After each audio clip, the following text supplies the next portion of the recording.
जानना चाहेंगे मेवात बना कैसे? ये जो मेव शब्द है अब ये कहाँ से आया? और मेवों से जो अभी फ़िलहाल मेव जब शब्द ज़हन में आता है तो मेवों के पीछे मुस्लिम शब्द भी लगा ज़हन में आता है। तो ये किस तरह से अलग है? मेवात का इतिहास, मेवात के बनने से लेकर, रचने-बसने से लेकर ज़रा यहाँ के सफ़र को बता दें सर। हिस्ट्री में हम जब पीछे जाते हैं तो हेरोडोट्स जो सिकंदर के इतिहासकार थे, या उनसे भी पहले राविल्सन एक यूनान के एक इतिहासकार हुए हैं, और उन्होंने बेरोसिस जो यूनान के ही उनसे पहले के इतिहासकार थे, उनको कोट करते हुए ये लिखा है कि मेव नाम की कौम, उन्होंने मेव ही लिखा है, कई जगह मेवातीस भी लिखा हुआ है, स्पेलिंग हालांकि थोड़ी सी अलग है। मेव नाम की कौम ईसा से 2000 साल पहले ऑक्सस नदी और उर्मिया झील, जिसे मेदिया झील भी उन्होंने कई जगह लिखा है, उसके किनारों पर रहती थी। वहाँ से ये लोग यहाँ से बढ़ते हुए इराक और फिर आर्मेनिया, ईरान होते हुए ये सिंध की तरफ से भारत में प्रविष्ट हुए। लेकिन उससे पहले 702 ईस्वी पूर्व जो आज का इराक है और उत्तरी ईरान, आर्मीनिया और अज़रबैजान, ये पूरा एरिया एक एक एक या इस एरिया में एक साम्राज्य स्थापित किया जिसे मेदिया साम्राज्य कहते हैं, और उस साम्राज्य के 5 राजा हुए।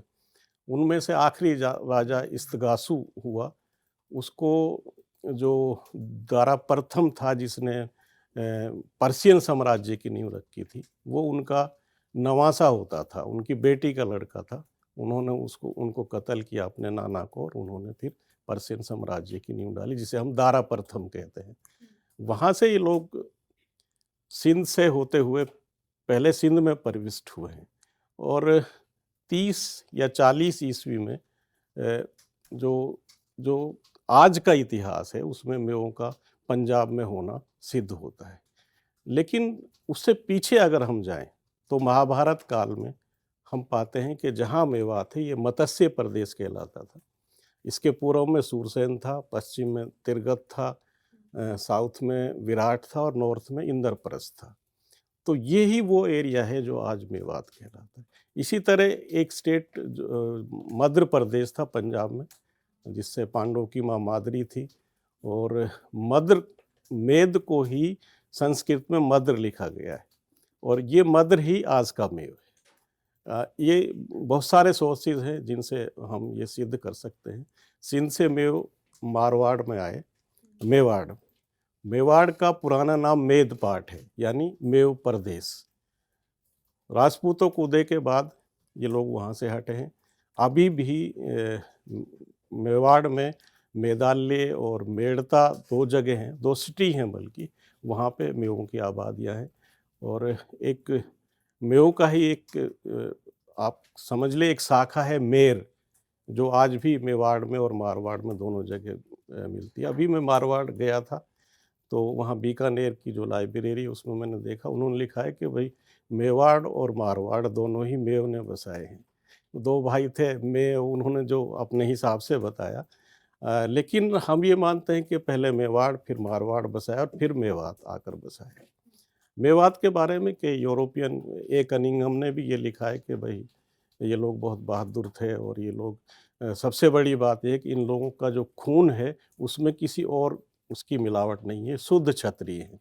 अभी भी जो डीएनए टेस्ट हुए हैं, हालांकि यहाँ नहीं हुए, विदेश में हुए हैं, लेकिन जो डीएनए टेस्ट हुए हैं उनमें सबसे ज़्यादा 70% प्योरिटी मेवों के खूनों में क्षत्रियों की पाई गई है। तो ये एक एक बड़ी कौम थी उस वक्त जिसे मेद कहा जाता था, और इसका उत्तरी मेद, मध्य मेद और पश्चिमी मेद 3 हिस्से थे। उत्तरी मेद इराक और ईरान तक थे, मध्य में वो सिंध और ये जो आज का अफ़गानिस्तान है इधर थे, और जो साउदर्न में थे वो सिंध से और जमुना तक बसे हुए थे। तो ये पूरा एरिया था। आज भी जो जो लोग मुसलमान हो गए, अब तो वो मेव हैं, आप यूँ समझ सकते हैं, और बाकी लोग या तो अब राजपूत हैं या फिर जाट हैं। अभी भी राजपूतों से, जाटों से हमारे 30 गोत्र सीधे मिलते हैं। मेवों जो पूरा जो मेवात है वो 13 आप कह लीजिए 13 सामाजिक ग्रुप कह लीजिए, 13 राजनीतिक ग्रुप कह लीजिए, पुराने हिसाब से बटा हुआ है। इनमें जिनको हम पाल कहते हैं, जैसे जाटों में खाप कहते हैं, उस तरह हम पाल कहते हैं।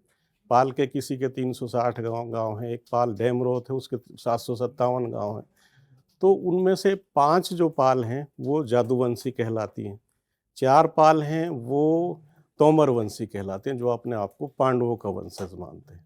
2 पाल सूर्यवंशी हैं, दहंगल जिससे मैं हूँ, और एक सिंगल, वो अपने आप को रामचंद्र जी का वंशज मानते हैं। और जो 13वीं पाल है वो पहाट हैं, वो चौहान अपने आप को मानते हैं।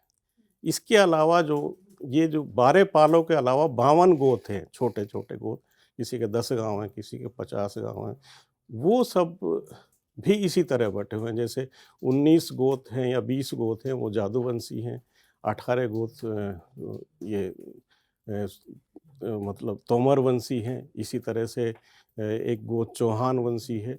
तो ये कोई 30 गोत्र हैं, चौहान है, चालुक्य है, पंवार है, कटारिया है, वो सब जाटों से भी मिलते हैं और राजपूतों से भी।